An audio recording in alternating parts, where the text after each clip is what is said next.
selamat datang di Lumos Hive Academy.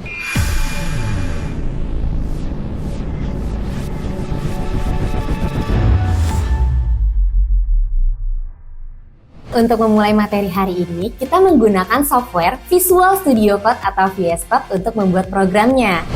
Hal yang teman-teman perlu lakukan pertama kali adalah membuat .html-nya terlebih dahulu.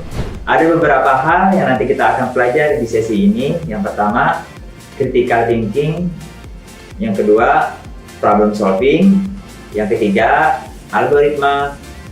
Yang keempat, pemrograman dasar. Dan yang kelima, implementasi ke dalam bahasa pemrograman block code.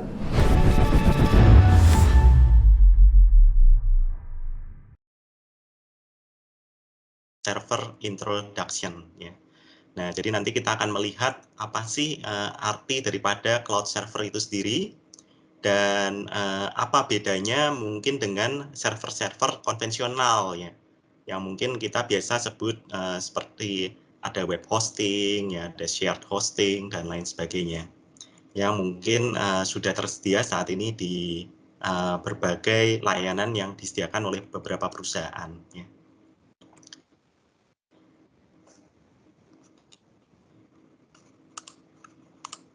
Nah, sebelum kita masuk ke topik kita untuk Cloud Server Introduction, saya akan memperkenalkan diri terlebih dahulu ya.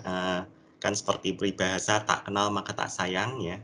Nah, nama saya adalah Andreas Kurniawan. Nah, nanti minta tolong juga kalau dari para peserta yang hadir di sini, kalau bersedia bisa juga memperkenalkan diri ya, untuk nama dan background-nya itu di bidang apa ya. Apakah di bidang IT ataupun non-IT ya, misalnya pemilik usaha ataupun di level manajemen ataupun lain sebagainya, supaya nanti saya bisa menyesuaikan untuk penyampaian materinya ya. Nah, saat ini saya menjabat sebagai founder dan CEO dari jasaperantara.com ya. Nah, jasaperantara.com mungkin sekilas ya, itu mengenai layanan untuk kita pembelian dari luar negeri seperti itu ya. Nah, selain itu saya juga punya pengalaman di bidang IT Infrastructure Manager di Nissan Motor Indonesia. Di situ saya banyak belajar ya mengenai data center, yang nanti juga akan menjadi bahasan kita salah satunya ya, untuk perbandingan dibandingkan dengan cloud server ya. Untuk yang di Nissan Motor ini pada waktu itu punya beberapa lokasi data center ya, di beberapa tempat, dan mereka memang sudah menerapkan kaidah-kaidah yang sudah ditentukan secara umum ya untuk data centernya. Selain itu saya juga pernah ya memiliki pengalaman di salah satu distributor Aqua ya, sebagai MAS Manager, rangkap jabatan dengan manajemen representatif. Nah, untuk di Aqua sendiri mengenai server cukup banyak ya, ada kurang lebih sekitar 13 lokasi, ditambah itu untuk yang di depo, ada juga yang 2 di pool, jadi total kurang lebih sekitar 15 lokasi. Dan itu juga menambah pengalaman saya untuk nanti bisa sambil saya sharing terhadap materi di cloud server ini ya.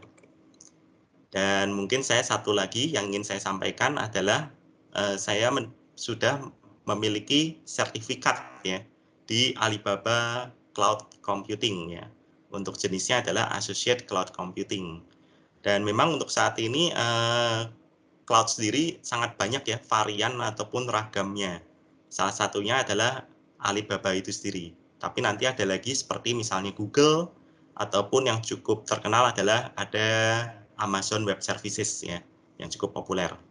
Nah, dari sertifikasi yang sudah saya dapatkan ini, mungkin nanti saya juga bisa sedikit memberikan informasi ya mengenai teknis nanti bagaimana kurang lebih istilah-istilah yang ada di dalam cloud computing itu sendiri. Ya.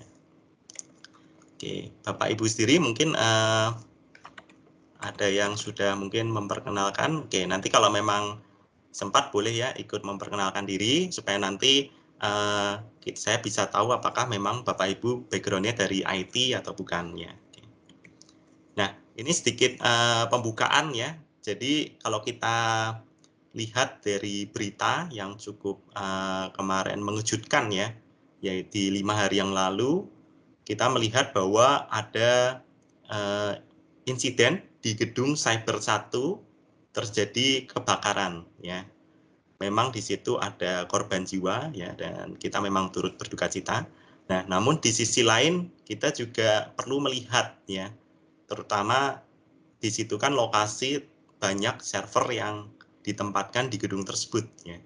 Nah, kita melihat dari sisi perspektif pemilik usaha ataupun pemilik server yang ada di situ.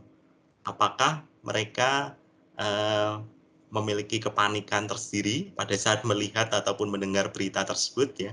Karena kalau kita lihat di situ bahwa untuk kacanya sendiri sudah pasti akan dijebol ya, untuk supaya bisa memadamkan kebakaran tersebut dengan disemprot air. Dan yang pasti kan pada saat komputer ataupun server terkena air ya, tentu banyak persiapan yang seharusnya dilakukan sebelumnya ya, misalnya dimatikan terlebih dahulu supaya nanti tidak rusak ya. Dan memang kemungkinan terburuknya adalah server itu dalam keadaan hidup dan akhirnya bisa menjadi rusak. Nah, disinilah nanti kita korelasi dengan cloud computing. Sebenarnya salah satunya adalah menimbulkan kenyamanannya, supaya kita tidak terlalu panik pada saat terjadi suatu insiden tertentu, karena banyak fitur-fitur yang bisa kita manfaatkan di dalam cloud computing itu, termasuk nanti ada misalnya istilahnya ada auto healing dan lain sebagainya ya. Nah, jadi pembahasan kita adalah mengenai cloud server. Nah, apakah cloud server itu? Kita lihat definisinya terlebih dahulu ya. Nah, jadi cloud server ataupun cloud computing itu sebenarnya adalah suatu sistem ya, komputer sistem yang tersedia tapi secara on demand. Nah, on demand itu dalam artian adalah kita bisa memiliki untuk kemampuan komputer tersebut kapanpun yang kita inginkan ya. Termasuk salah satunya adalah apabila sudah tidak kita inginkan. Jadi pada saat kita perlukan itu tersedia, namun pada saat tidak kita perlukan kita juga bisa istilahnya membuang server itu dan kita tidak perlu mengeluarkan biaya lebih lanjut ya. Nah, terutama dalam hal ini adalah untuk storage terhadap data ya, penyimpanan data. Terus ada juga untuk computing power. Nah, lalu dituliskan bahwa tanpa campur tangan dari user tersebut untuk memanage itu semua ya, sudah serba otomatis. Lalu untuk yang cloud server yang besar penyedia layanannya itu biasanya bisa tersebar di beberapa lokasi ya. Dan di setiap lokasi itu merupakan suatu data center yang nanti disediakan untuk para penyedia jasa, penyewa jasa ya. Nah, ilustrasi di kanan bisa kita lihat ya, bahwa untuk cloud server itu juga bisa lebih dari satu ya. Di dalamnya itu biasanya memuat mengenai web ya ataupun program, dan di dalamnya juga ada database ya untuk menyimpan data-data kita. Sebagai contoh misalnya kita punya data website untuk penjualan. Nah, otomatis pada saat terjadi transaksi kita perlu menyimpan di dalam storage ataupun SQL ya seperti itu untuk penyimpanan datanya. Dan semuanya itu terhubung melalui internet ya. Jadi kata kunci daripada cloud server itu, server-server ini nanti bisa diakses melalui internet, saling terhubung satu sama lain dan bisa kita kombinasikan ya. Nanti ada istilah lagi namanya adalah hybrid cloud server ya, seperti itu. Nah, sekarang ada pertanyaan. Sebelum kita masuk nanti lebih jauh mengenai cloud server. Apakah selama ini Bapak Ibu sekalian pernah atau tidak sebenarnya menggunakan layanan daripada cloud ini ya? Oke. Ada yang mau menjawab mungkin di chatting ataupun unmute silahkan ya. Apakah Bapak Ibu sekalian pernah nggak sih selama ini menggunakan layanan daripada cloud server? Atau mungkin merasa wah ini sesuatu hal yang mungkin terlalu modern bagi saya ya, saya pasti belum pernah menggunakan ya, karena mungkin biayanya mahal dan lain sebagainya. Kira-kira sudah pernah atau belum? Nah, oke, nanti kita lihat ya, sebenarnya kita sudah pernah atau belum sih menggunakan cloud server itu ya. kita dari sisi pengguna dulu ya, belum nanti yang sampai kita dari sisi mungkin pemilik usaha dan lain sebagainya. Yang pertama ya, pernah nggak di sini pada menggunakan layanan mungkin yang cukup populer ya, pengantaran makanan dari perusahaan Gojek ya, salah satunya adalah GoFood. Nah, kalau kalian pernah, berarti sebenarnya kalian sudah pernah menggunakan layanan cloud server ya, ataupun Grab ya. Grab di situ ada Grab Express ya, ada juga kalau untuk makanannya adalah GrabFood ya. Seandainya kalian pernah melakukan pemesanan makanan di mungkin kedua aplikasi ini, di Android ataupun di iPhone, nah berarti kalian sebenarnya secara tidak sadar sudah menggunakan layanan cloud server, tapi dari sisi pengguna ya. Oke, lalu ada apa lagi? Layanan penyimpanan data ya. Nah, mungkin di sini ada yang mungkin sering berbagi ya, file dengan kerabat ya mungkin atau dengan rekan kerja menggunakan Google Drive ya. Kita bisa upload, lalu kita bisa share linknya ke orang lain, ataupun menggunakan kalau dari Microsoft ya, misalnya Microsoft Teams, berarti gabungannya adalah dengan OneDrive. Nah, apabila kita upload, kita share link, berarti secara otomatis kita juga sudah menggunakan layanan cloud services ya, layanan daripada cloud. Atau mungkin yang sederhana adalah kita menggunakan search engine ya, seperti Google, Microsoft Bing. Nah, mereka juga sudah menggunakan layanan-layanan yang sifatnya adalah cloud ya. Lalu yang berikutnya ada juga marketplace ya. Misalnya kita membeli barang secara online yang saat ini cukup populer ya, melalui Tokopedia ataupun Bukalapak, itu juga sudah menggunakan cloud ya. Nah, nanti kita juga akan lihat ya, cloud itu sebenarnya ada banyak ya. Dan apakah belum tentu semuanya itu mereka menggunakan semua layanan itu ya. Biasanya bisa memilih salah satu, apakah misalnya menggunakan yang Google Cloud, ataupun dari Amazon, ataupun mungkin dari Alibaba, dari Microsoft Azure, ya, ada juga dari Oracle Cloud, dan lain sebagainya, termasuk cloud dari perusahaan-perusahaan yang ada di Indonesia. Ya. Selain itu juga ada productivity, ya. Nah, ini juga cukup populer ya digunakan, terutama pada saat kita menyiapkan misalnya untuk file presentasi ya ataupun email ya. Google Workspace salah satunya adalah Gmail di situ ya. Lalu ada Google Calendar, ada juga untuk slides ya, slides untuk yang presentasi. Lalu ada juga yang Sheets itu untuk yang serupa dengan Excel ya di Google Workspace. Dan masih banyak layanan lainnya ya di Google Workspace itu. Atau kalau dari sisi Microsoft, mereka mengeluarkan yang namanya Microsoft 365 ya, 365. Nah, itu merupakan gabungan dari beberapa produk Microsoft yang sebenarnya sebelumnya sudah pernah ada ya. Seperti Microsoft Word ya, terus ada Excel, ada Outlook, PowerPoint dan lain sebagainya. Tapi perbedaannya adalah sekarang sudah mengarah ke cloud base ya. Cloud base ini dalam artian adalah kita sebenarnya bisa juga hanya menggunakan browser untuk mengakses itu semua ya, atau bisa juga tetap menggunakan aplikasi tapi nanti secara file ataupun yang kita miliki data-data itu otomatis tersinkronisasi ke dalam cloud supaya nanti pada saat kita berpindah ke device yang lain itu kita bisa langsung munculkan datanya dan langsung bisa kita gunakan. Itu salah satu kelebihan daripada cloud ya. Ya walaupun mungkin itu bisa juga kita terapkan di server konvensional ya. Tapi biasanya untuk yang diusung di cloud adalah fleksibilitas daripada itu ya. Itu yang sangat membantu ya. Jadi kita membuat di komputer, terus tiba-tiba kita istirahat atau kita lagi mobile, kita bisa akses file-file tersebut melalui mobile ya, melalui Android ataupun iPhone dan handphone jenis lainnya ya. Termasuk juga dalam bidang entertainment ya, seperti kita pada saat kita menonton video atau film ya melalui Netflix, ataupun kita mendengarkan musik melalui Spotify, itu mereka juga menerapkan cloud pada jaringan server mereka. Nah, memang akan ada banyak pertanyaan ya, kenapa mereka sudah sebesar itu tapi masih tetap menggunakan cloud ya?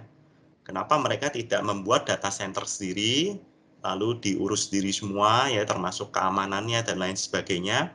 Nah, memang nanti akan ada pro dan kontra ya daripada kita menggunakan cloud ini dibandingkan dengan data center ya. Salah satunya tadi adalah kata kuncinya adalah on demand ya. Jadi sewaktu-waktu mungkin mereka dari sisi layanan sudah mulai menurun untuk penggunaannya, mereka dengan mudah sekali untuk melakukan adjustment itu karena yang memiliki sifat on demand tadi ya. Nah, termasuk untuk jasa perantara.com ya. Nah, ini mungkin sedikit informasi yang bisa saya sharing ya ke Bapak Ibu sekalian. Kita juga menggunakan layanan Google Cloud ya. Dalam hal ini Google ya yang kita gunakan. Google Cloud untuk menyimpan untuk website kita ya, sistem website termasuk untuk data-data dan lain sebagainya kita tempatkan di sana ya. Lalu baru nanti dari pelanggan ataupun dari partner ataupun dari tim internal kita nanti mengakses data-data tersebut dari Google Cloud ya. Ini untuk yang front end ya, untuk layanan yang bisa diakses oleh umum.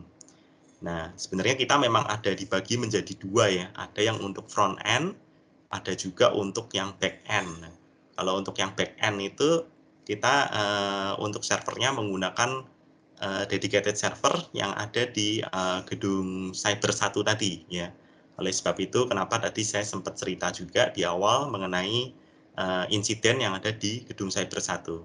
Jadi saya punya dua pengalaman itu yang nanti mungkin bisa saya sharing ya. Apa sih kelebihan daripada data center, lalu apa sih kelebihan daripada cloud, dan mungkin nanti setelah Bapak Ibu mengetahui itu semua, nantinya bisa mengira-ngira ya, ataupun punya pengetahuan, oh ternyata cloud server ini yang lebih cocok saya gunakan. Atau mungkin nanti bisa juga misalnya, oh cloud server ini ternyata kurang cocok dengan untuk style ataupun kebutuhan-kebutuhan yang diperlukan oleh perusahaan saya, sehingga saya memilih menggunakan yang data center ya, bisa seperti itu juga. Nah, sebelum kita lanjut ke yang berikutnya, saya ada satu video ya yang saya bisa play ke Bapak Ibu sekalian. Sebentar. Mudah-mudahan suaranya terdengar ya. Nanti kalau memang ada kendala di suara ataupun sound yang tidak terdengar, bisa langsung diinformasikan ya ke saya ya, supaya nanti bisa diulang.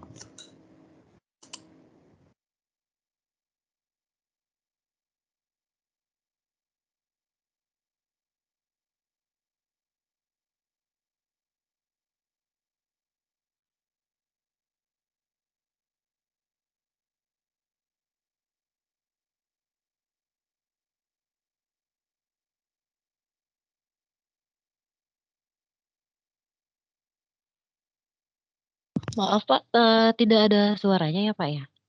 Untuk Oh, sebentar, videonya? suaranya terkendala ya. Oke, saya coba Iya, mungkin ulang sharing lagi ya. Sebentar, maaf, tunggu boleh sebentar ya silakan. Bapak Ibu ya.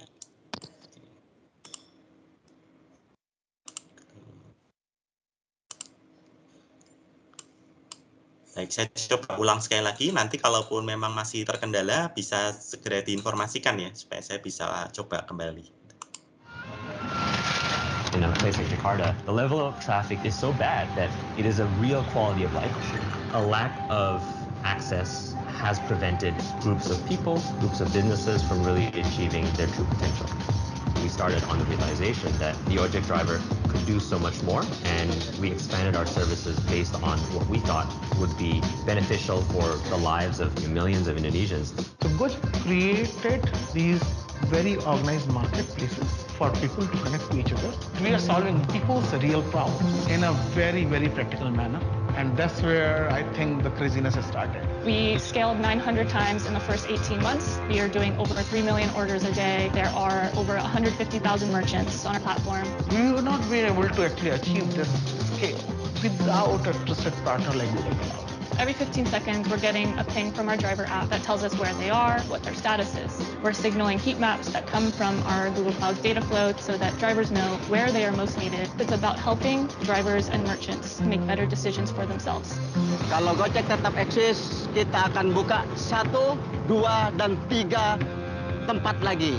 People who previously were mostly concerned around how to put food on the table are now concerned about how they can afford their child's college education. All of that is very inspiring to see how the lives of millions of people are changing.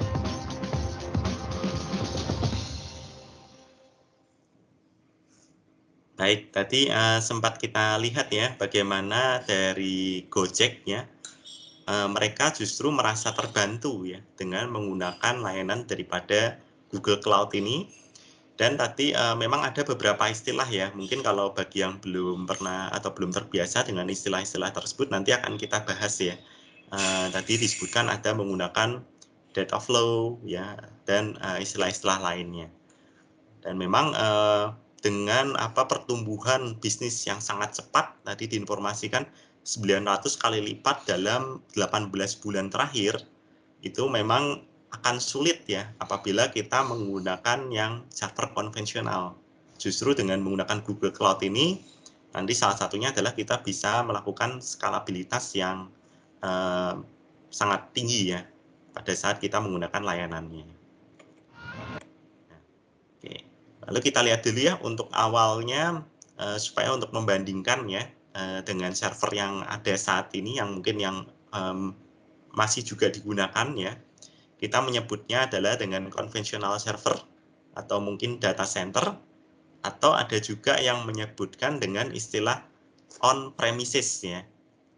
On premises itu ya artinya adalah segala server fisik maupun data itu semuanya ada di dalam perusahaan itu sendiri ya, dikelola sendiri ya, tidak menggunakan layanan daripada eksternal. Jadi kita sering menyebutnya dengan istilah on premises. Nah, untuk kita bisa menciptakan ya sebuah data center kita sendiri, itu sebenarnya biasanya prosesnya cukup panjang ya.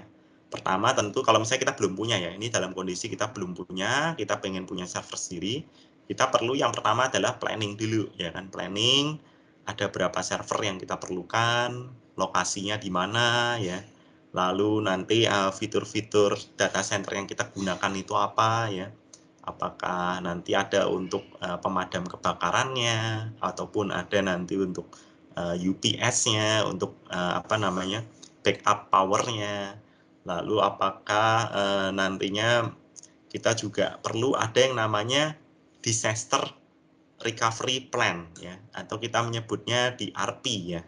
Jadi bisa jadi ya seperti insiden yang tadi kita lihat di awal, kita sudah punya data center tapi ternyata terjadi insiden misalnya kebakaran ataupun hal-hal lainnya yang mengganggu server itu perlu kita plan juga apakah kita perlu ada semacam disaster recovery. Jadi supaya nanti kita tetap tenang ya. Jangan sampai pada saat kita datanya sudah ada di situ semua, ada berjuta-juta transaksi di situ, ternyata terjadi insiden dan semuanya hilang. Nah, itu nanti akan menjadi kacau ya. Jadi itu semua perlu dipertimbangkan. Dan yang kedua adalah masuk ke budgeting ya. Budgeting ini erat kaitannya dengan planning yang sudah kita buat ya. Apakah nanti yang masuk di tier 1, 2, 3 atau 4? Kalaupun 4 itu biaya tier yang paling tinggi itu biayanya bisa sampai puluhan miliar seperti itu ataupun lebih ya.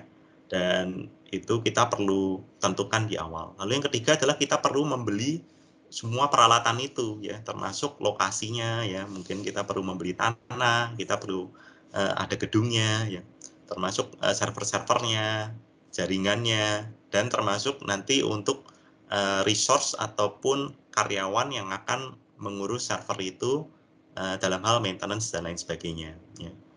Kalau itu sudah terpenuhi bagian purchasing, berikutnya adalah implementasi, kita pasang ya semuanya, dirakit, di setup, operating systemnya, dan yang terakhir adalah monitoring. Nah, di sini yang ingin saya tunjukkan kenapa perlu ada tahapan ini, artinya adalah suatu saat apabila ada kebutuhan tambahan, ya.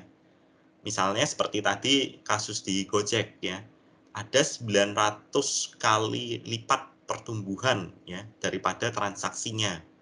Mungkin tadinya planning hanya 1 kali misalnya, atau mungkin maksimal ya 10 kali ya, pertumbuhan 10 kali sebagai contoh. Nah, pada saat terjadi 900 kali lipat, artinya adalah kita perlu melakukan pembelian server lagi, ya kan? Karena untuk memenuhi kebutuhan-kebutuhan transaksi itu. Nah, seperti yang kita tahu juga, untuk pembelian itu belum tentu instan, ya. Ada beberapa yang perlu inden dulu, ya. Jadi, kadang-kadang kalau kita beli server yang tertentu, tipe tertentu itu tidak bisa langsung beli, langsung sore harinya kita langsung dapatkan. Seringkali bisa menunggu 1 bulan, atau menunggu 2 bulan. Ada kemungkinan seperti itu, kadang didatangkan dari luar negeri juga untuk startupnya. Nah, inilah yang bisa menghambat, ya, kalau kita menggunakan data center yang konvensional. Ini yang perlu menjadi pertimbangan kita, kenapa kita perlu menggunakan cloud server yang lebih lincah, lebih dinamis pada saat kita menentukan layanan yang akan kita gunakan, ya. Nah, tapi ada juga nih kelebihan daripada data center itu sendiri, ya. Nah, yang pertama adalah yang pasti perusahaan itu punya kontrol penuh terhadap semua data-data, termasuk juga akses fisik daripada server yang dimilikinya, ya. Ini berbeda ya apabila kita menggunakan cloud server, ya. Untuk cloud server, kalaupun misalnya kita menggunakan layanan itu misalnya dari Google Cloud, kita tidak bisa ya serta-merta langsung datang ke tempat itu, terus kita masuk, kita melihat server kita. Nah, mungkin tidak seperti itu, karena memang semuanya di-manage oleh internal daripada perusahaan penyedia jasa cloud server itu. Nah, kalau dalam hal ini, mau masuk kapanpun ya, selama memiliki otorisasi dan lain sebagainya, perusahaan punya akses penuh. Dan yang kedua adalah biasa yang menjadi concern ataupun permasalahan daripada perusahaan kenapa tidak mau menggunakan cloud server adalah mengenai data security, ya. Mereka khawatir ya pada saat data-data yang mereka yang sifatnya konfidensial menurut versi mereka, ya, itu kalau ditempatkan di perusahaan pihak ketiga seperti cloud server itu, dikhawatirkan nanti tidak aman, ya. Dan mereka tidak punya akses secara istilahnya akses secara langsung gitu terhadap data itu kan, adanya di tempat lain. Lalu muncul kekhawatiran lain, misalnya apakah nanti dari perusahaan cloud itu bisa mengakses data-data mereka, ya, yang tadi konfidensial itu. Lalu yang terakhir juga mengenai bagaimana kemungkinan data-data tersebut diretas, karena nanti kalau kita berbicara cloud server itu kan masuk ke internet, ya, untuk pelayanannya termasuk semua fitur-fitur yang kita gunakan itu diakses melalui internet. Itulah yang menjadi obstacle ataupun tantangan ataupun hambatan perusahaan-perusahaan yang selain yang sudah punya data center untuk beralih ke cloud server, ya. Nah, yang ketiga adalah sebenarnya dengan perusahaan punya data center itu mereka punya aset, ya, bagi perusahaan itu sendiri, ya, berupa server, ya, gedungnya dan lain sebagainya. Dan nanti memang ada implikasi positif, ya, kalau dengan aset perusahaan itu. Bisa saja misalnya mereka perlu suatu dana tambahan untuk menjalankan misalnya program ataupun perencanaan tertentu. Aset-aset ini seringkali bisa misalnya dijadikan sebagai agunan, ya, ataupun hal lainnya untuk mereka menerima dana yang bisa mereka gunakan untuk operasional ataupun perencanaan perusahaan. Ya, jadi 3 hal ini yang biasanya menjadi kelebihan, ya, daripada data center yang mereka miliki. Nah, terkait mengenai data security, ya, saya punya satu cerita, ya, ataupun komik, ya, singkat. Ini namanya adalah Google Cloud Comics, ya, mengenai cloud security dari Bevergadia, ya. Nah, di sini ada cerita, ya ceritanya di dalam komik ya, namanya komik. Jadi ada dinosaurus dan anjing, mereka lagi ngobrol-ngobrol ya. Nah, si anjing ini lagi cerita, dia pengen membuat suatu aplikasi ya, ya untuk tujuan tertentu ya, untuk membantu tetangga ya, daripada manusia supaya bisa berjalan bersama dengan teman peliharaan mereka ya. Nah, lalu dari dinosaurus ini bertanya ya, pada saat mendengarkan itu, bertanya ke anjing, apakah kamu akan menggunakan app server di dalam doghouse itu ya istilahnya. Nah, salah satunya adalah dengan adanya app server di doghouse itu untuk membuatnya tetap hangat. Nah, sambil tertawa ya untuk dinosaurus. Nah, lalu si anjing ini membalas apa gitu kan? Itu sudah merupakan suatu hal yang sangat kuno sekali ya. Dan saya akan menggunakan aplikasi yang ada di dalam cloud. Lalu dinosaur ini menjawab dengan kurang simpatik ya. Nah, itu merupakan suatu cara bahwa kamu akan nantinya kehilangan semua data-data kamu karena kamu menyimpan di dalam cloud itu. Nah, lalu si anjing ini menjawab lagi, tidak, dataku akan tetap menjadi dataku ya, karena saya punya akses penuh terhadap yang ada di cloud ini. Nah, tidak ada seorang pun yang bisa melihat data ya ataupun hal lainnya karena semuanya itu sudah dilakukan pengacakan atau dienkripsi ya. Kamu tahu kan mengenai enkripsi itu apa ya? Nah, lalu dinosaur ini dia masih belum begitu paham ya. Lalu dijelaskan oleh anjing ini. Nah, sebagai contoh kalau kita punya plain text hello ya, pada saat kita enkripsi ya, itu akan berubah menjadi yang namanya ciphertext ya. Ciphertext ini adalah kata yang sudah dilakukan pengacakan ya. Tadinya hello, pada saat dienkripsi bisa berubah misalnya menjadi seperti yang tertulis di sini ya, SNIFGNI plus UK kosong ya, seperti itu. Nah, jadi diacak, jadi walaupun nanti suatu saat diretas, diharapkan data-data itu tidak dapat dibaca ya oleh peretas itu. Nah, mungkin kalau Bapak Ibu sekalian sempat mengikuti ya beberapa berita gitu, ada yang misalnya marketplace tertentu diretas ya, lalu datanya dijual gitu kan ke umum ataupun di-sharing ke umum di salah satu forum. Nah, itu terkadang belum tentu semua data itu bisa terbaca ya oleh peretas itu. Karena adanya yang beberapa data yang mungkin menurut perusahaan itu cukup penting, itu akan dilakukan enkripsi ya. Jadi enkripsi itu mengacak data, jadi hanya beberapa pihak tertentu yang berwenang yang bisa mengakses informasi itu ya. Nah, lalu dinosaur itu mengatakan, ya saya sudah tahu mengenai hal itu. Nah, jadi di sini di dalam komik ini sebenarnya ingin diceritakan ya bahwa dengan kita menggunakan Google Cloud itu bukan berarti bahwa saat kita menggunakan pihak ketiga data-data kita akan menjadi tidak aman ya. Karena ya dengan adanya metode enkripsi yang saat ini sudah cukup canggih ya, itu kita bisa memastikan bahwa hanya kita yang mempunyai kunci terhadap data kita ya. Nah, nanti pada saat Bapak Ibu mencoba untuk menggunakan cloud server, memang ada beberapa pilihan ya. Apakah kunci itu mau kita tetap taruh di perusahaan penyedia layanan itu supaya memudahkan, karena supaya salah satunya adalah kunci itu jangan sampai hilang ya. Atau yang kedua, kalau memang Bapak Ibu masih berpikir bahwa nanti tidak aman mengenai kunci itu, bisa menggunakan cara kedua, yaitu kuncinya kita yang ambil ya. Tapi dengan catatan jangan sampai kunci itu hilang.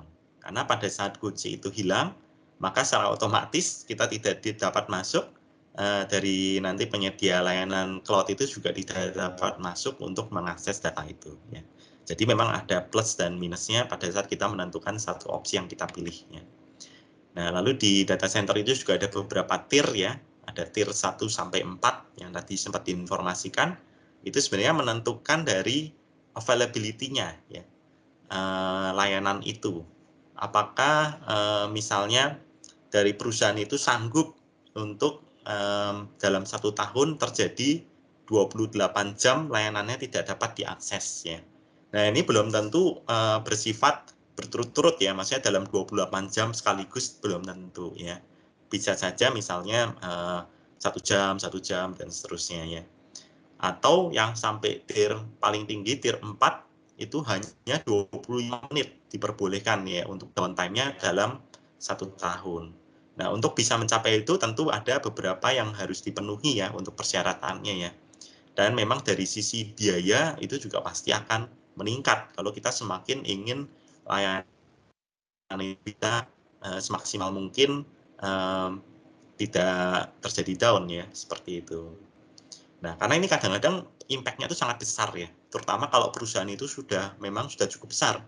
Contohnya misalnya Tokopedia. Bayangkan kalau misalnya Tokopedia tidak dapat diakses selama 28 jam. Nah, sudah berapa banyak transaksi yang akan tidak dapat dilakukan ya. Berapa besar omset perusahaan yang otomatis akan hilang pada saat terjadi down 28 jam itu ya. Tentunya semua perusahaan pengen mencapai yang tier 4 itu ya. Nah, tapi nanti bisa dilihat tuh detail-detailnya bahwa terkadang tidak mudah ya untuk bisa mencapai itu.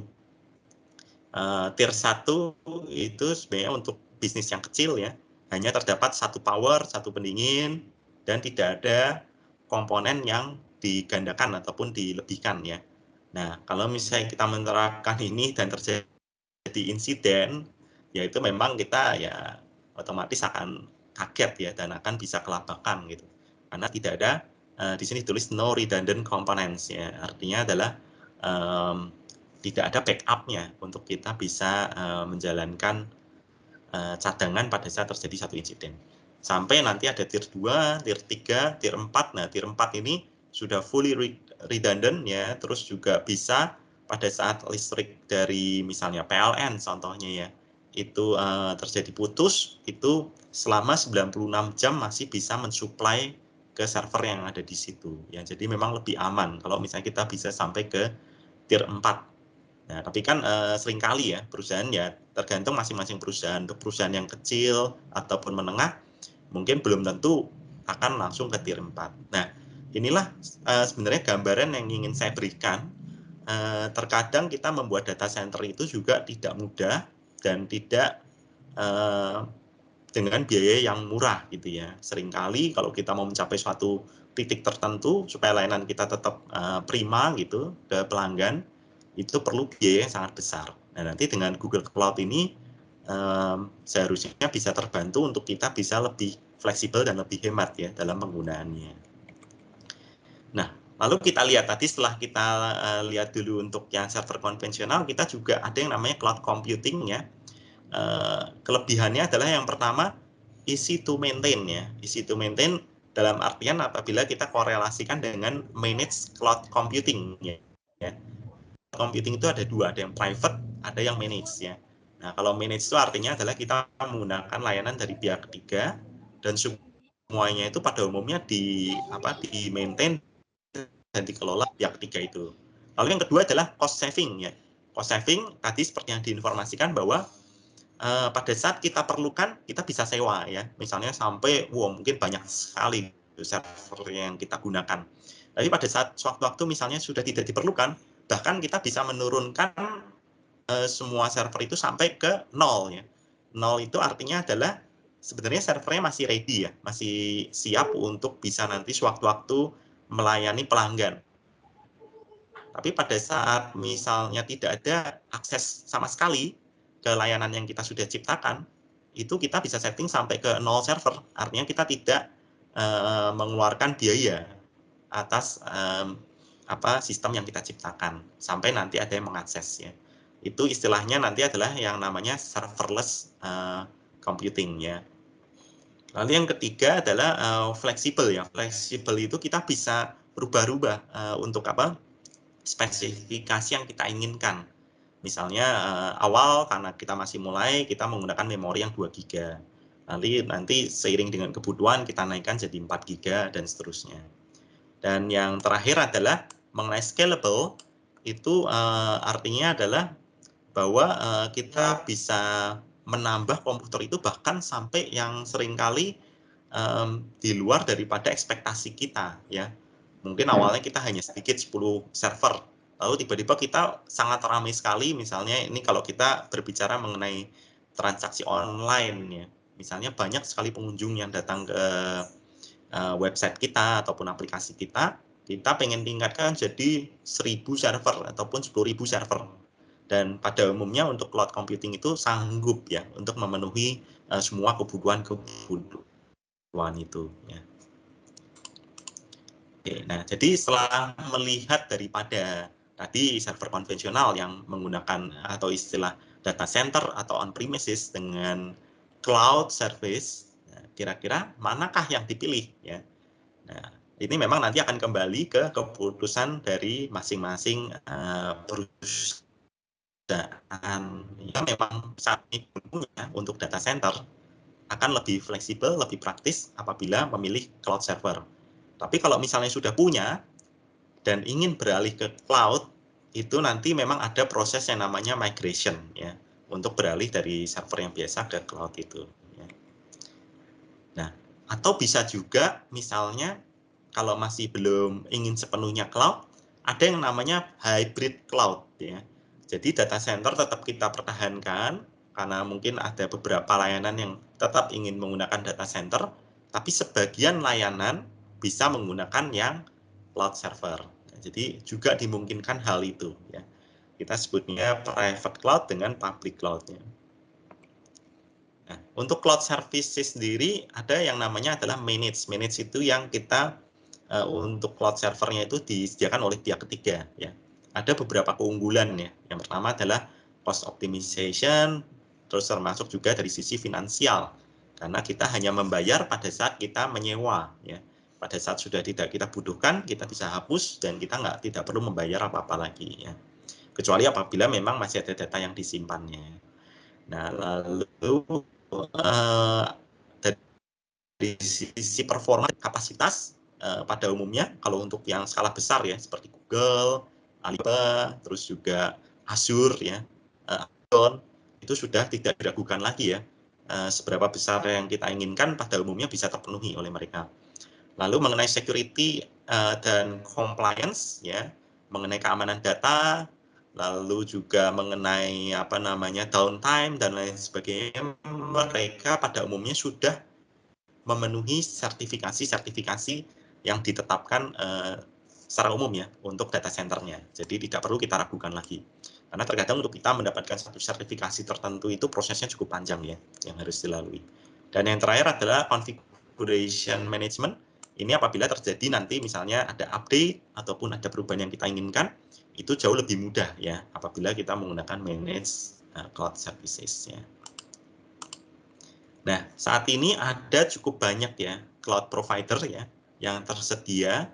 Nah, tadi seperti yang saya informasikan, sebenarnya dari semua ini ada beberapa yang cukup populer ya. Seperti misalnya DigitalOcean ya, itu cukup sering digunakan. Lalu ada Google Cloud ya, ada Microsoft Azure, Amazon Web Services (AWS) ya, lalu Alibaba Cloud ya. Kalau boleh dibilang 5 ini biasanya yang cukup sering digunakan untuk yang skala global ya. Kalau skala lokal nanti ada lagi beberapa yang di Indonesia yang menyediakan juga untuk layanan cloud. Nah, selain itu ada juga seperti Salesforce, Dell, IBM juga menyediakan cloud ya. Lalu ada Adobe, ada Dropbox ya. Semua juga menyediakan layanan cloud. Nah, nanti pada saat misalnya tertarik ya untuk menggunakan layanan cloud, nanti jangan kaget gitu ya apabila ternyata pada saat mau menggunakan ada banyak sekali layanan yang tersedia di situ, fitur-fitur yang bisa kita gunakan ya. Jadi memang di situ semuanya disediakan dan kita bisa menggunakan sewaktu-waktu apa yang kita perlukan ya. Nah, contohnya untuk manajemen sendiri, ini kalau contoh ya, contoh saya ambil dari Google Cloud ya. Sebenarnya di layanan yang lain tersedia juga, cuman mungkin dengan bahasa yang berbeda ya. Nah, kalau di Google Cloud untuk manajemen itu mereka ada yang namanya Google Stack Driver ya. untuk melihat nanti apakah ada error dan lain sebagainya. Yang kedua ada Identity and Access Management atau biasa disingkat IAM ya, itu untuk menentukan siapa yang berhak mengakses cloud server itu. Ya. Lalu dari sisi compute itu server itu sendiri ya, yang mau kita buat ya, itu ada yang namanya compute engine. Ini yang kalau kita biasa ada istilah umumnya adalah virtual machine ya, virtual machine ya atau compute engine itu yang bisa kita buat untuk menciptakan server. Nah nanti di situ kita bisa pilih ya mau operating systemnya apa ya, apakah Windows, Linux dan lain sebagainya. Lalu ada machine types itu berisi konfigurasi untuk apa namanya spesifikasi tertentu. Apakah misalnya kita perlu yang grafisnya tinggi ya, spek grafisnya tinggi ataupun memori yang besar ya, itu kita bisa atur di situ. Nah, lalu ada juga yang menarik adalah App Engine ya. App Engine itu merupakan suatu layanan yang kita bisa pakai sifat serverless ya. Artinya misalnya kita deploy satu website ke layanan App Engine. Ternyata tidak ada pengunjung satupun yang mengakses website kita, contohnya, dalam satu hari. Nah, artinya kita tidak perlu membayar di hari tersebut. Ternyata di hari kedua, hari ketiga masih tidak ada pengunjung gitu. Kita masih tidak perlu membayar karena memang tidak ada yang akses gitu ya. Nah, lalu tiba-tiba di hari keempat, kelima, keenam sudah mulai ada pengunjung masuk dan kita membayar sesuai dengan yang diperlukan saja. Misalnya servernya masih cuma satu ya. Nah, jadi kita bayarnya masih tidak terlalu mahal.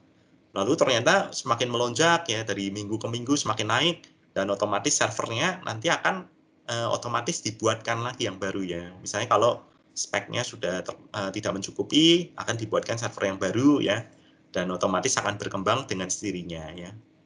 Lalu yang berikutnya adalah container engine. Nah, ini sebenarnya mirip juga dengan app engine, tapi nanti ada istilah tertentu yang namanya adalah containerization ya. Kita menggunakan Docker seperti itu sebagai contoh ya untuk kontainernya. Kita tentukan itu semacam kita bungkus ya satu OS dengan scripting di dalamnya kita bungkus supaya nanti setiap kali membuat server akan menggunakan itu ya. Lalu nanti juga ada dari sisi storage ya. Storage-nya kita mau pakai yang seperti apa ya. Apakah menggunakan cloud storage? Cloud storage itu penyimpanan file biasa ya, seperti kita menggunakan contohnya Google Drive ya atau OneDrive. Atau kita menggunakan Cloud SQL ya. Ini untuk database-nya ya. Lalu ada juga data store ini untuk yang NoSQL ya. Kalau yang terbiasa dengan NoSQL. Dan ada juga yang terakhir adalah Bigtable. Ini nanti korelasinya adalah dengan yang di big data, BigQuery ya. Pada saat kita perlu melakukan suatu analisa-analisa tertentu ya. Dan nanti memang ada penjelasan-penjelasan ya. Kenapa harus menggunakan BigQuery ya? Kenapa tidak menggunakan Cloud SQL saja sudah cukup? Lalu kita lihat datanya di situ. Nah, seringkali untuk data-data yang besar ya, big data itu misalnya banyak sih ya, banyak yang sifatnya jumlahnya jutaan ya. Contohnya adalah GPS. Nah, itu kan mungkin hampir setiap detik ataupun setiap menit data itu masuk dan perlu kita analisa. Oleh sebab itu kita perlu menggunakan yang namanya BigQuery. Kalau kita menggunakan Cloud SQL biasanya tidak kuat ya untuk processing-nya akan lama gitu.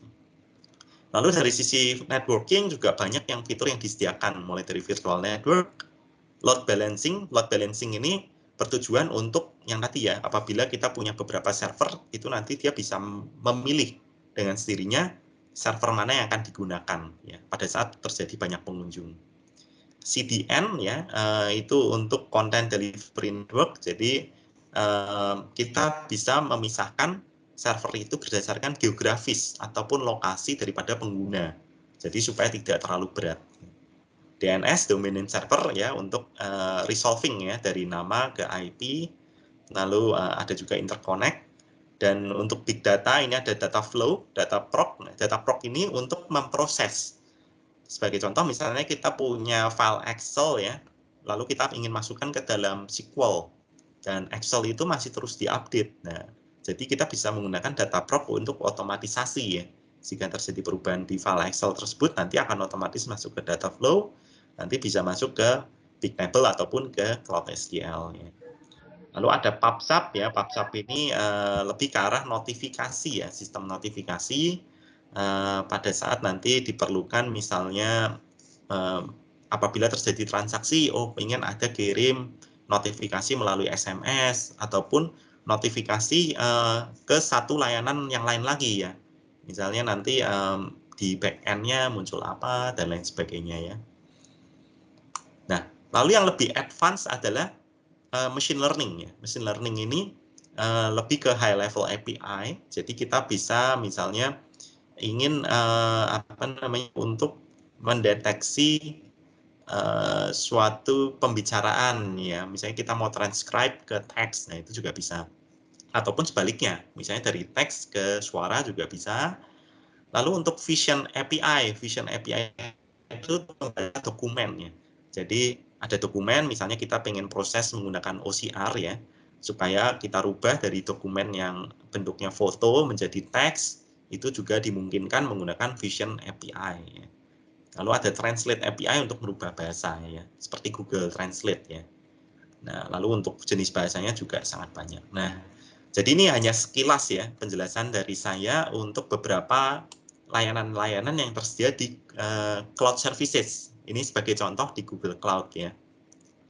Nanti sebenarnya untuk yang detailnya masih cukup banyak ya penjelasannya kalau tertarik ya. Misalnya apa sih mengenai load balancing, nanti kita bisa bahas lebih tuntas lagi di dalam sesi-sesi yang lebih detail ya. Kalau ini kan kita masih sifatnya introduction ya, ataupun pembukaannya, ataupun untuk pengenalan terhadap cloud services-nya. Nah, lalu juga dari layanan-layanan itu kita bisa pisahkan ya, menjadi beberapa segmentasi. Yang pertama adalah IaaS ya, Infrastructure as a Service. Nah, artinya adalah Infrastructure as a Service itu kita lebih menyewa ke mesinnya ya, misalnya virtual machine itu berarti kita menggunakan layanan yang Infrastructure as a Service ya. Kalau misalnya kita menggunakan layanan penyimpanan file, nah berarti kita menggunakan yang STAAS, Storage as a Service ya. Lalu kalau misalnya kita mau menggunakan yang sudah manage untuk websitenya, misalnya menggunakan App Engine tadi ataupun ada menggunakan Salesforce Platform, berarti kita menggunakan yang tipe yang Platform as a Service. Kalau untuk database berarti menggunakan DAS atau Database as a Service. Nah, lalu ada lagi ini yang namanya FAAS, Function as a Service. Kalau Function as a Service, nah ini kan lebih teknis ya. Pada saat kita membuat sistem, kita menciptakan satu fungsi tertentu, misalnya fungsi untuk untuk mengirimkan informasi ke partner. Nah, itu misalnya kita buat satu fungsi khusus itu, kita bisa masukkan ke cloud itu hanya satu fungsi itu saja ya. Jadi namanya adalah cloud functions ya. Ataupun ada di beberapa penyedia lain ada OpenWish dan lain sebagainya. Itu kita menggunakan layanan function as a service ya. Dan ini bahasannya nanti bisa lebih detail lagi ya. Lalu yang terakhir adalah software as a service. Berarti kita sudah menggunakan satu aplikasi tertentu, misalnya Gmail. Ya. Gmail yang tersedia di Google Suite. Nah, itu kita menggunakan layanan email yang sebenarnya itu layanan cloud, tapi kita menggunakannya adalah software as a service, ataupun menggunakan Office 365. Ya. Atau menggunakan Microsoft Teams ini ya. Berarti kita menggunakan software as a service. Ya. Nah, tadi sempat disinggung mengenai serverless cloud computing. Artinya adalah kita tidak perlu membayar pada saat kita tidak menggunakan servernya. Ya, tadi sebagai contoh, tidak ada pengunjung yang datang nih ke website kita atau ke sistem kita, dan kita tidak membayar. Itu artinya adalah serverless cloud computing. Nah, ini ada beberapa istilah yang nanti Bapak Ibu bisa gunakan ataupun pelajari lebih lanjut ya. Apabila tertarik ya menggunakan yang serverless ini, dan di setiap penyedia jasa itu penyedia jasa cloud computing itu berbeda-beda ya bahasanya ya. Jadi nanti misalnya mau menggunakannya Amazon Web Services, nah nanti bisa memilih yang AWS Lambda ya. Lalu untuk storage-nya bisa menggunakan yang S3 ya seperti itu. Lalu untuk database-nya bisa menggunakan yang Aurora Serverless ya. Untuk nanti kalau kita PubSub, kalau di Amazon itu istilahnya adalah SNS ya, SQS. terus juga bisa menggunakan streaming data. Nah, ini tujuannya adalah nanti kita bisa menggunakan layanan yang serverless, baik dari sisi websitenya, datanya, ataupun yang lainnya ya. Kalau di Google Cloud, kita bisa menggunakan Cloud Run ya untuk manage serverless container ya. Nah, ini berarti menggunakan semacam Docker seperti itu ya. Lalu Google Cloud Storage ya untuk penyimpanan datanya, Firestore untuk NoSQL, BigQuery, PubSub, dan Dataflow.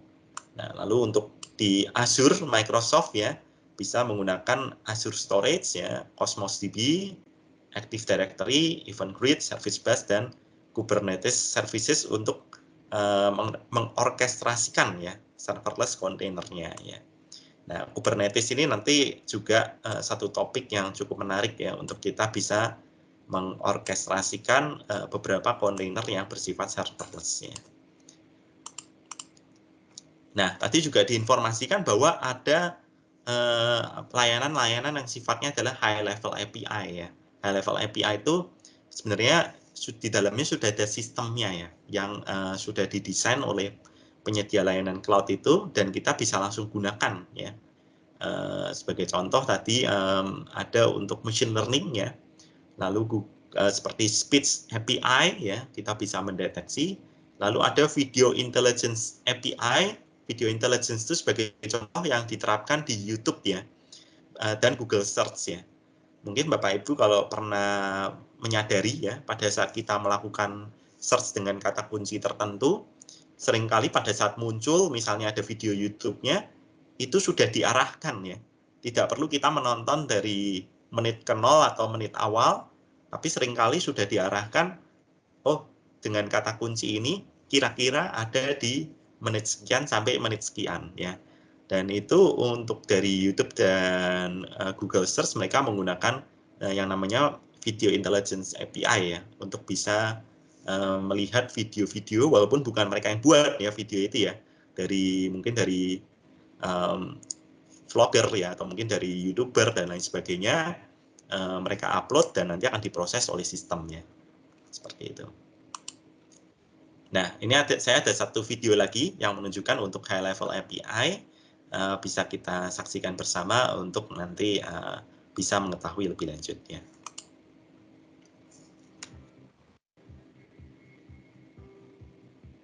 You must have bought something from an e-commerce website at some point, either for business or personal use. But online, it is not always easy to find niche products until you are aware of the exact make, model, brand, and name. Often, a simple spelling mistake leads to zero search results. For example, suppose you are looking for a handbag you just saw someone carrying, but you don't know the brand or the name. You won't even begin to know where to start. However, such challenges are a thing of the past. Now, leading online fashion retailers have begun to find an alternative approach for text-based online searches. E-commerce websites are now moving to an image search service employed by Taobao, the C2C e-commerce portal owned by Alibaba Group. So, what is Alibaba Cloud Image Search? Image search uses deep learning to study images so that a user can simply search for similar products to what is in a photo or image. It enables users to obtain similar image results by uploading a screenshot or a sample image of the product they wish to purchase. You can now directly snap a photo of a product, take for example footwear in a mall, and find similar or even the same footwear listed online at a much lower price. Additionally, using deep learning, image search can also help users find relevant images on stock photography websites. Moreover, it empowers the e-commerce website to cross-sell or suggest a product, in case they do not have the exact match to the user query. Eventually, this can improve the effectiveness of recommender systems used by e-commerce websites. So, what are the advantages of Alibaba Cloud's image search? First is reliability. Alibaba Cloud Image Search provides reliable and accurate results for all products. In many cases, even more accurate than keyword searches. Second, swift response. One of the most significant aspects of the complete image search process is the response time. Alibaba Cloud Image Search has the edge in providing millisecond-level responses to thousands of queries every second. Third, colossal data support. Alibaba Cloud Search Engine serves a wide range of industries by supporting more than 10 billion stored images. Fourth, real-time interfaces. Using Alibaba Cloud Image Search, you can add or delete the data in real time. Hence, all the records also get updated in real time. Fifth, customization. You can personalize your image search based on your requirements on Alibaba Cloud Image Search. Visit www.alibabacloud.com to revolutionize your business with Alibaba Cloud Image Search. Baik, jadi tadi dari video yang sudah kita saksikan bahwa memang SaaS bisa menggunakan image search itu ya untuk untuk kita bisa lebih leverage layanan yang kita berikan ke pelanggan ya. Seringkali mereka pada waktu mereka mau membeli, mereka tidak tahu ya kata kunci apa nih yang saya harus masukkan untuk tas yang waktu itu pernah saya lihat ya. Atau mungkin yang sedang saya lihat saat ini di mall, tapi kata kuncinya mereka bingung. Jadi mereka bisa cukup dengan mengirimkan foto melalui mungkin aplikasi, nanti akan diproses di server dan akan dicocokkan ya dengan algoritma tertentu ya. Karena mungkin kan pada waktu foto pasti berbeda hasilnya. Jadi akan mengeluarkan hasil yang mirip ya. Nah, lalu mungkin Bapak Ibu sekalian yang di sini ada yang mulai tertarik gitu ya. Wah, ternyata menarik sekali ya menggunakan cloud server dibandingkan mungkin layanan-layanan yang saya bikin sendiri menggunakan data center. Nah, tapi ada beberapa yang mungkin beranggapan kalau saya menggunakan cloud server pasti biayanya mahal nih gitu kan. Tapi ternyata kita bisa menggunakan yang namanya free tier ya. Jadi dari setiap penyedia layanan cloud server itu mereka menyediakan yang versi gratisnya untuk kita bisa mencoba-coba terlebih dahulu sebelum benar-benar nanti kita benar-benar melakukan pembayaran untuk skala yang lebih besar ya. Apa saja yang disediakan? Hampir semuanya menyediakan ya, mulai dari Google Cloud, Amazon, Azure, termasuk juga Oracle, hampir semuanya menyediakan layanan yang bersifat gratis. Gratis ini dalam artian adalah memang kita benar-benar punya server ya, yang bisa kita gunakan, termasuk digunakan oleh pelanggan juga, tanpa kita membayar ya ke penyedia layanan itu. Tapi memang dengan limitasi-limitasi tertentu yang sudah ditentukan. Dan untuk verifikasi biasanya diperlukan kartu kredit ya, pada saat kita melakukan pendaftaran ya, untuk yang layanan yang gratisnya ini ya. Tapi kita hanya melakukan verifikasi kartu kredit dan selama kita tidak benar-benar menggunakan layanan yang berbayar, kita tidak akan di-charge ya. Contohnya seperti ini, untuk Google Cloud mereka ada free tier products-nya, ada compute engine ya. Nah, nanti perlu dilihat detailnya ya, karena itu yang cukup penting. Misalnya di sini 1 E2 Micro ya, instance per month ya. Nah, kalau yang E2 Micro berarti nanti pada saat kita membuat virtual machine-nya dicocokkan untuk yang tipenya adalah yang digunakan yang itu ya. Lalu nanti dilihat lagi detailnya ya. Nanti sebenarnya bisa diklik, ada detailnya lagi, termasuk lokasinya di mana mereka sudah tentukan ya. Misalnya harus di Amerika atau harus di mana. Nah, itu kita harus mengikuti itu supaya nanti memenuhi syarat untuk yang free usage-nya.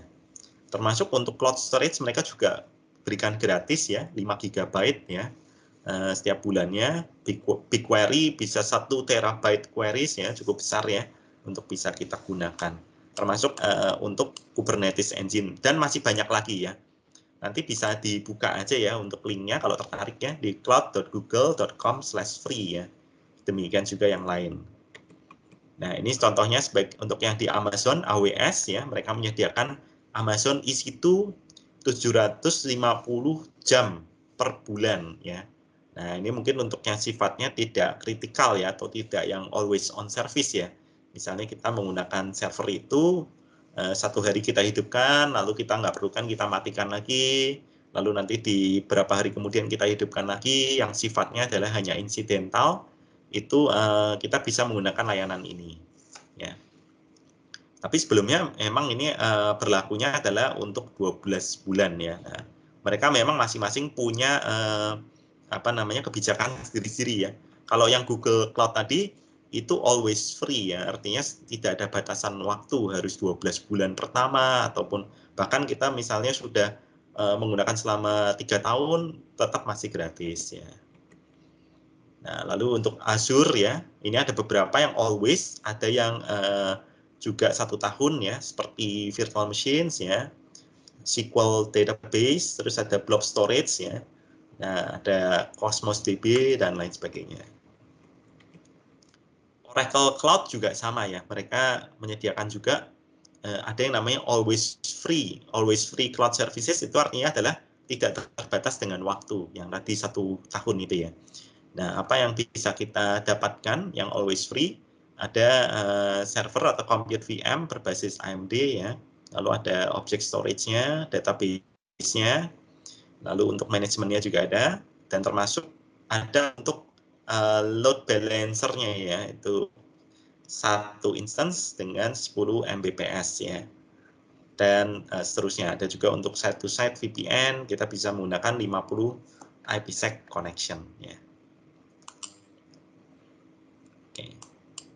Nah, jadi apakah Bapak Ibu setelah mengikuti webinar ini ya, kalau misalnya selama ini belum punya untuk cloud server, apakah nantinya akan siap untuk menggunakan cloud server? Nah, nanti bisa juga seperti yang tadi diinformasikan ya, kalau misalnya sekarang sudah punya server di perusahaan masing-masing ataupun di lokasi tertentu, bisa juga dikombinasikan ya dengan cloud, jadi tidak harus full migration, bisa juga sebagian, atau ya kalau memang ternyata memang sudah mantap gitu untuk benar-benar menggunakan, bisa langsung full migration. Atau opsi yang terakhir adalah kalau memang belum punya sama sekali untuk servernya, bisa juga langsung menggunakan cloud server ya. Jadi merupakan permulaan yang bagus kalau misalnya bisa mulai menggunakan untuk cloud servernya. Oke. Kurang lebih itu ya materi dari saya yang bisa saya berikan untuk pengenalan kepada Bapak Ibu mengenai cloud server itu sendiri. Mudah-mudahan dari apa yang saya sampaikan di siang hari ini, minimal Bapak Ibu sudah mendapatkan insight ya mengenai apa sih cloud server itu ya. Nah, nanti untuk detail-detailnya, Bapak Ibu bisa juga langsung baca di masing-masing websitenya ya, penyedia layanan Google Cloud-nya. Atau nanti kalaupun memang ada seminar lanjutan, kita bisa bahas lebih detail lagi untuk masing-masing layanan tersebut. Oke, kurang lebih dari saya itu yang saya sampaikan. Mungkin nanti kalau ada pertanyaan dari Bapak Ibu, untuk waktu dan tempat saya kembalikan ke moderatornya. Terima kasih. Baik, terima kasih Pak. Oke, buat teman-teman kalau ada yang mau bertanya, silakan.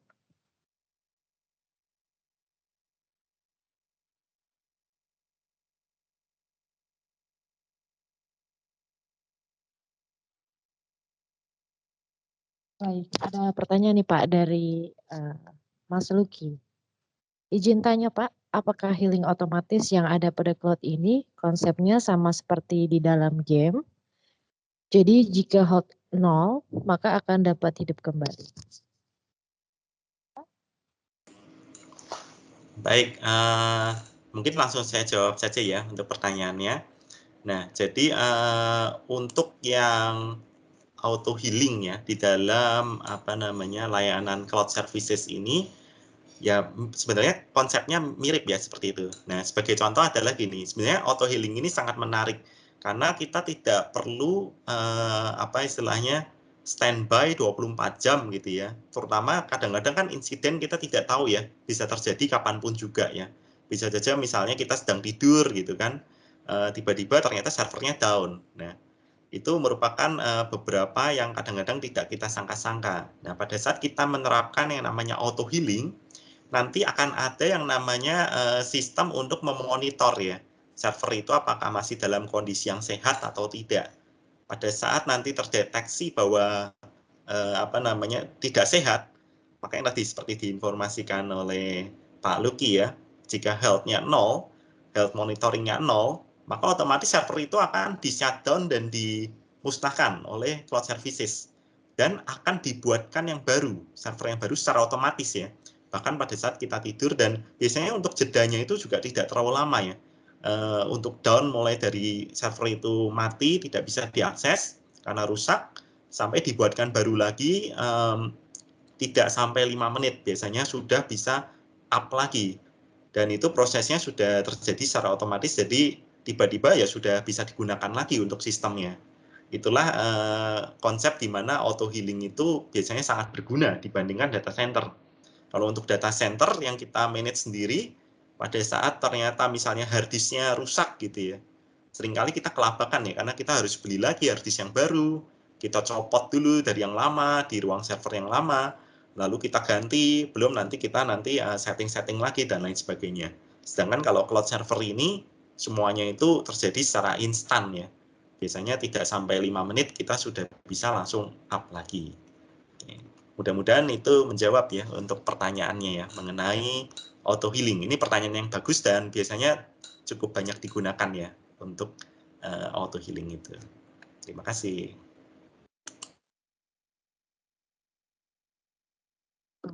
Terima kasih Mas Luki.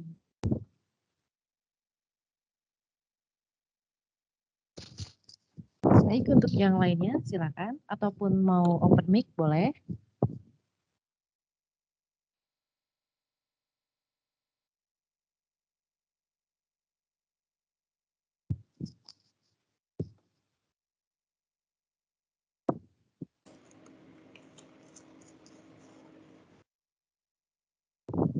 Baik, kalau misalnya belum ada, saya juga bisa sharing juga ya terkait dengan beberapa layanan yang digunakan di jasa perantara. Kita saat ini sudah menggunakan load balancer juga ya, load balancer.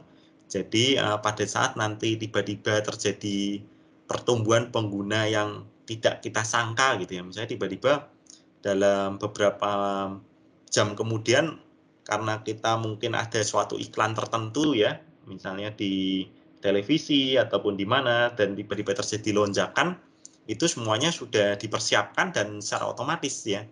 Server itu akan bertambah sendiri, nanti load balancer itu akan memilih server mana yang akan digunakan, dan layanan kita akan tidak akan terjadi kendala ya dari sisi pengguna, mereka tetap bisa mengakses dengan baik ya. Termasuk tadi ada fitur untuk auto healing, memilih mana server-server mana yang akan dimusnahkan dan akan dibuatkan ulang oleh sistem ya.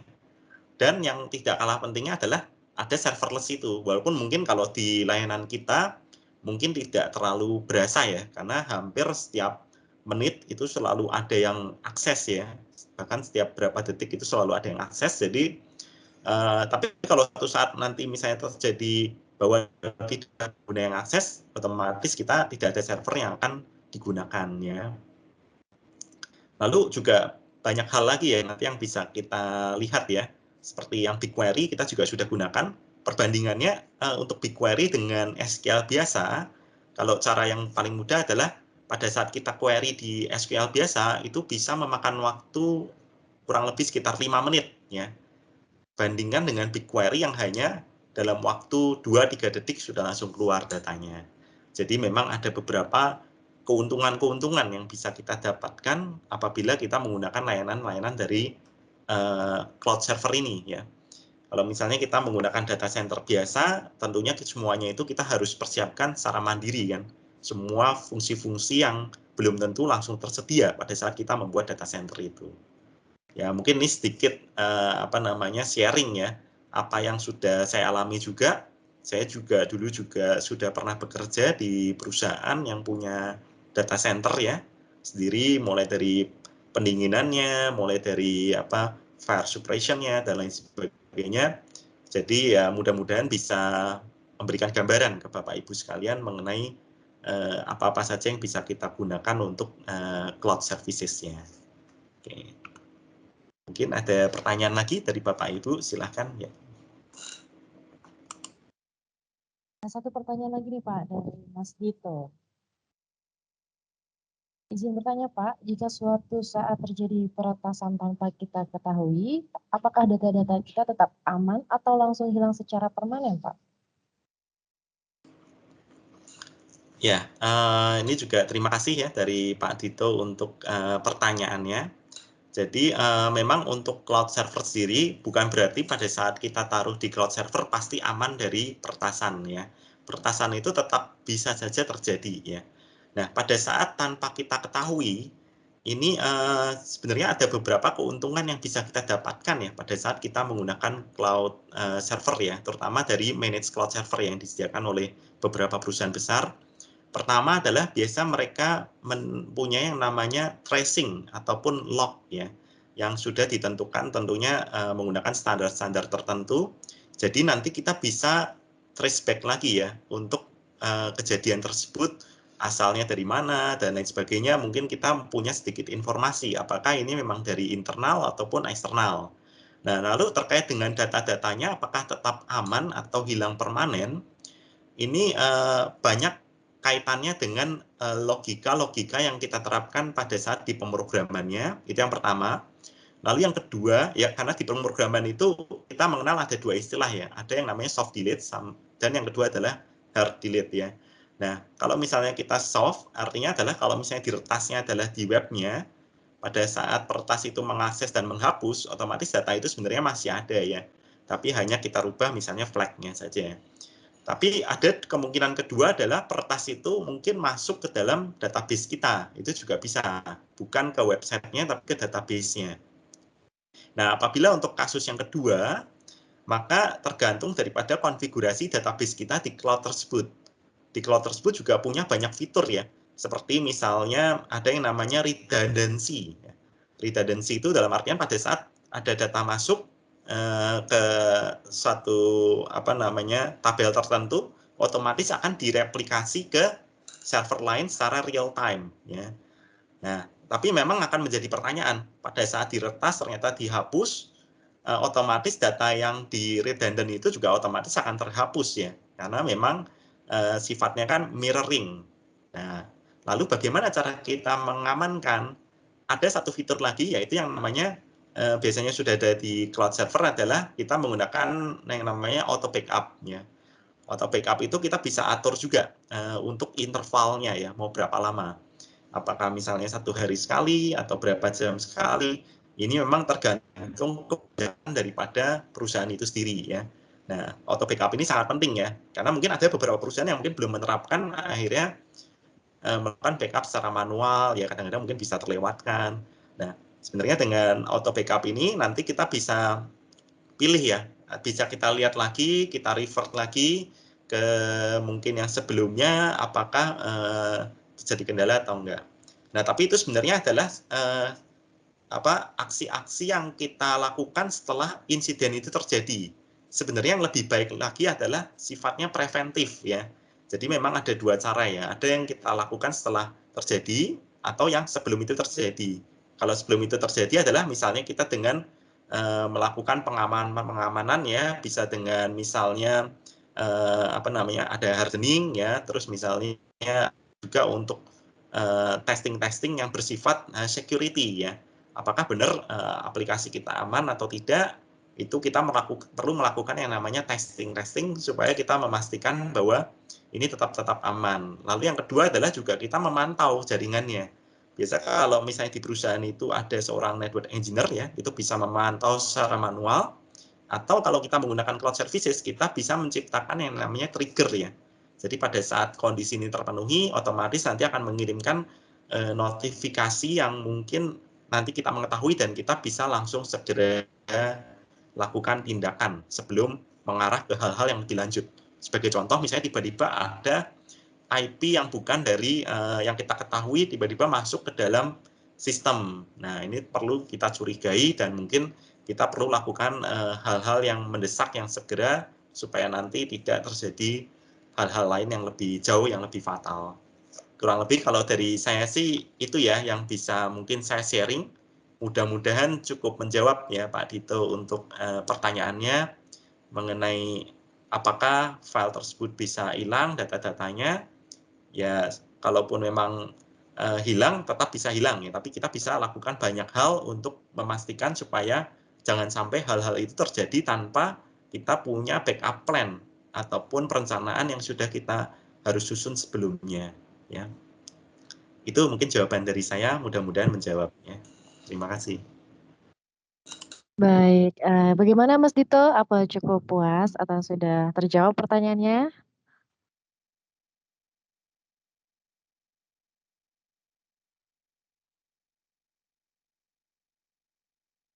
Baik, oke. Untuk yang lainnya, apakah ada yang masih ingin bertanya kembali? Oke, sudah cukup belum ya Mas Dito ya. Terima kasih atas pertanyaannya.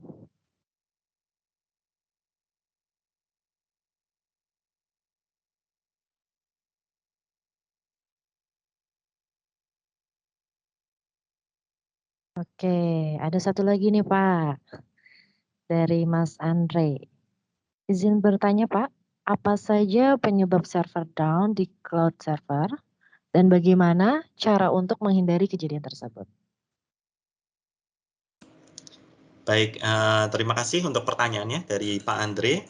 Nah, jadi memang ada beberapa hal yang bisa menyebabkan layanan di cloud server itu down ya. Yang seperti kita lihat mungkin di berita kalau Bapak Ibu sempat perhatikan seperti Instagram, ya, Facebook, kita sering lihat bahwa beberapa kali down ya, tidak bisa diakses sama sekali. Tapi setelah kita tunggu mungkin kurang lebih 6 jam, 7 jam, bisa diakses kembali. Nah, kalau untuk yang kasus mereka, itu juga pernah kita alami juga ya di layanan kita yang di jasaperantara.com. Jadi, kadang-kadang itu disebabkan oleh human error ya. Ini salah satu faktor yang bisa menyebabkan. Jadi pada saat kita melakukan upgrading ataupun patching ya ke dalam server itu, misalnya ada layanan tambahan ya, atau ada fitur baru yang ingin kita tambahkan di aplikasinya ataupun di websitenya, itu kita melakukan upgrading. Nah, saat kita melakukan upgrading, kita kan menentukan kembali itu apa namanya image mana yang mau kita pasang dan lain sebagainya. Pada saat kita salah menentukan, otomatis kalau sistem itu kan pasti akan menjalankan sesuai instruksi kita ya, apa yang kita pilih dan lain sebagainya. Nah, pada saat kita salah, ternyata sistem sudah mulai menghapus untuk server-server lama, mengaktifkan server baru tapi dengan konfigurasi yang salah. Ini otomatis bisa menyebabkan layanan itu tidak bisa diakses ya. Contohnya kita salah klik harusnya sistem website ke sistem apa. Nah, ini otomatis kan tidak nyambung gitu. Pada saat pengguna mau akses ke sistem yang baru tidak bisa diakses jadinya. Itu karena human error. Tapi ada juga kesalahan yang kedua adalah memang dari penyedia cloud servernya itu sendiri. Misalnya mereka sedang maintenance ataupun mungkin ada patch operating system yang baru, pada saat diimplementasikan ternyata membuat seluruh layanan cloud servernya itu menjadi down. Itu juga bisa terjadi. Jadi oleh sebab itu di masing-masing penyedia jasa cloud biasanya mereka menyediakan satu page ya. Mungkin nanti bisa di search di Google, misalnya Google Cloud Google Cloud Availability ataupun server up gitu ya, nanti uptime. Nah, nanti akan muncul satu page itu berisi status dari masing-masing layanannya. Apakah misalnya compute engine-nya aktif, atau mungkin storage-nya aktif atau sedang down, dan lain sebagainya. Bagaimana menghindari kejadiannya? Ini pertanyaan dari Pak Andri, bagus sekali. Menghindarinya adalah kita ada istilahnya hybrid cloud server ya. Hybrid ataupun multiple cloud server. Artinya kita sebenarnya tidak harus bergantung ke satu penyedia jasa cloud. Tidak harus hanya menggunakan Google Cloud saja. Kita bisa kombinasikan ya. Misalnya Google Cloud kita pakai, Amazon Web Services kita pakai, Alibaba Cloud kita pakai, tiga-tiganya kita pakai bisa. Jadi kalau misalnya Google tiba-tiba detik ini down, otomatis nanti sistem akan mendeteksi dan akan diarahkan ke server yang lain. Misalnya ke Amazon. Lalu nanti gantian, misalnya Amazon mati, Google-nya hidup lagi, nanti sistem load balancer itu bisa akan mengarahkan pengguna ke Google Cloud. Jadi dari sisi pengguna seakan-akan itu tidak terjadi down gitu ya. Tapi tetap bisa diakses, tapi di balik layar sebenarnya ada saja ya kemungkinan untuk server itu down, tapi kita sudah mitigasi dengan menggunakan multiple cloud provider seperti itu. Ya mudah-mudahan dengan beberapa cara yang atau teknik yang kita gunakan itu lebih memastikan bahwa availability daripada layanan kita itu bisa tetap terjaga ya. Oke, mudah-mudahan menjawab ya Pak Andri ya untuk pertanyaannya. Baik, terima kasih Mas Andre atas pertanyaannya. Apa sudah cukup menjawab Mas Andre?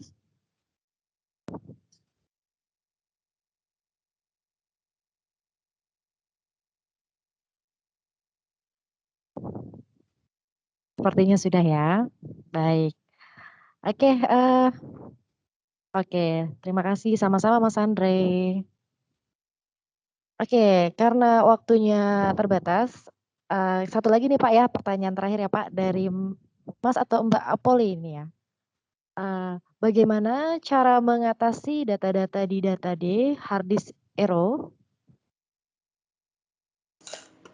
Baik, terima kasih Silakan, Pak. pertanyaannya. Nah, ini sebenarnya tergantung konteksnya ya, di mana ya. Nah, memang ada beberapa konteks, apakah mungkin yang dimaksudkan adalah untuk penggunaan pribadi kita atau untuk yang di server ya. Nah, kalau data D ini kan bisa juga misalnya kita punya laptop gitu ya, punya laptop atau punya komputer, tapi tiba-tiba misalnya salah satu drive ini ataupun salah satu hard disknya error gitu. Nah, biasanya kalau saya akan tetap menggunakan cloud server ya untuk penyimpanan data. Misalnya contohnya menggunakan kalau untuk Microsoft OneDrive ya, atau mungkin Google Drive. Nah, nanti OneDrive ataupun Google Drive ini kita sinkronisasikan ke komputer kita. Nanti akan muncul satu bagian ya, misalnya OneDrive. Nah, nanti data-data kita sebisa mungkin kita taruhnya di situ gitu ya. Jadi nanti suatu saat, nanti kalau misalnya di cloud server ini tidak perlu khawatir hard disk kita penuh ya. Karena pada saat sudah diupload ke cloud server, itu kita bisa hapus data yang di hard disk kita, tapi tetap datanya ada di cloud server ya.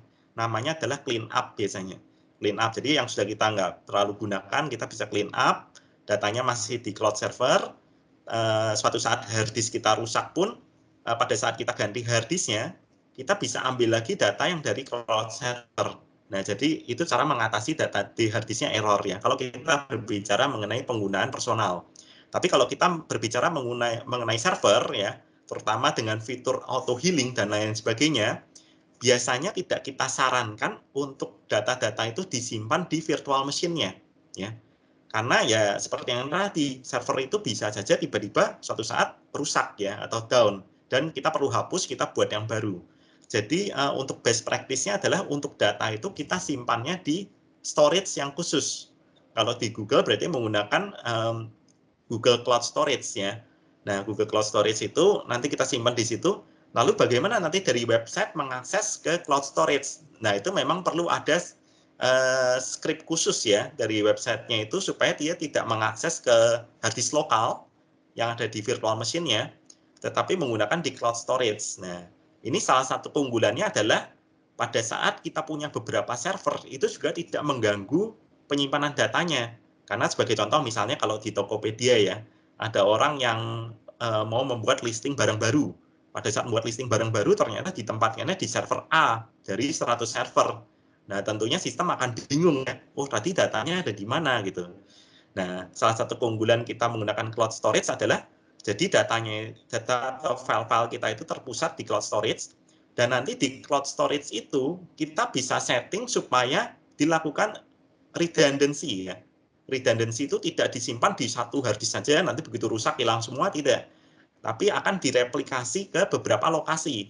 Jadi walaupun file kita yang kelihatannya biasa-biasa saja di cloud itu, kenapa kok kalau kita perhatikan jarang ya file kita yang ada di cloud itu tiba-tiba hilang. Ya mungkin pernah 1-2 kali, tapi kan sangat jarang sekali gitu hal itu terjadi. Kenapa? Karena file yang kita miliki itu ada backup-nya, ada redundancy-nya yang dilakukan oleh penyedia cloud untuk memastikan supaya file kita itu tidak hilang pada saat terjadi suatu insiden.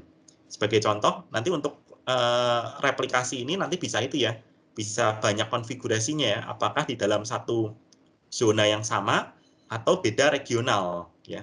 Kalau zona itu misalnya kita lokasinya di Jakarta. Nah, zona A, zona B, zona C ya masih tetap di Jakarta juga. Tapi kalau kita sudah beda regional, kita setting beda regional, misalnya di Jakarta, nanti replikasinya bisa di lokasi yang berbeda, apakah di Surabaya, atau mungkin di Singapura, atau mungkin di Jepang, jadi supaya lebih aman, seperti itu. Oke, mungkin itu jawaban dari saya, mudah-mudahan menjawab mengenai cara mengatasi supaya data kita itu pada saat error kita bisa tetap gunakan dan tidak langsung hilang ya. Oke, mudah-mudahan menjawab. Terima kasih. Baik. Bagaimana Mbak atau Mas Apoli Sudah menjawab pertanyaannya? Sudah terjawab maksudnya.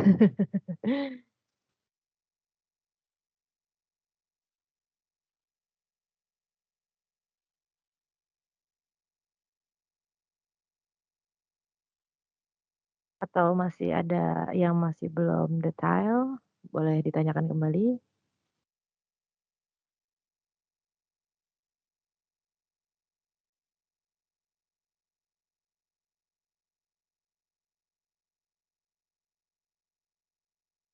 Baik, sepertinya sudah cukup menjawab ya Pak Andreas ya. Oke, karena waktunya terbatas, kita sudah sampai di akhir sesi. Terima kasih banyak buat Pak Andreas udah kasih materi hari ini. Jadi kita semua yang hadir hari ini bertambah nih wawasannya Pak mengenai code server. Begitu. Baik, kalau begitu sebelum saya akhiri, buat teman-teman saya ucapin terima kasih telah join dan bergabung dalam webinar hari ini. Sebagai absensi dan untuk pengiriman e-sertifikat, mohon mengisi link feedback. Saya sudah kirimkan linknya di kolom komentar. Untuk e-sertifikatnya akan kami kirimkan di H+3 ke alamat email masing-masing peserta ya. Baik, oke. Buat teman-teman nih yang masih pengen tahu lagi lebih dalam tentang cloud server, bulan depan kita akan bahas lebih dalam ya Pak Andreas ya? Betul?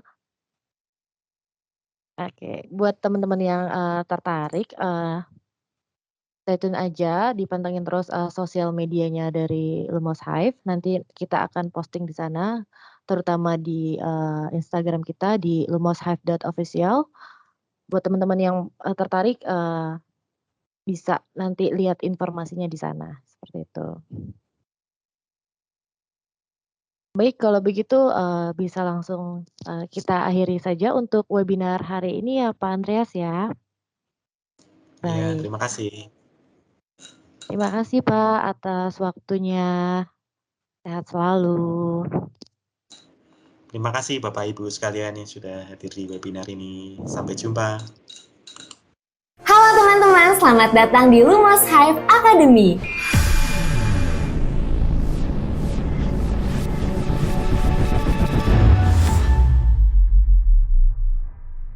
Untuk memulai materi hari ini, kita menggunakan software Visual Studio Code atau VS Code untuk membuat programnya.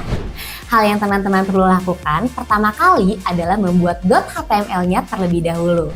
Ada beberapa hal yang nanti kita akan pelajari di sesi ini. Yang pertama, critical thinking. Yang kedua, problem solving. Yang ketiga, algoritma. Yang keempat, pemrograman dasar. Dan yang kelima, implementasi ke dalam bahasa pemrograman block code.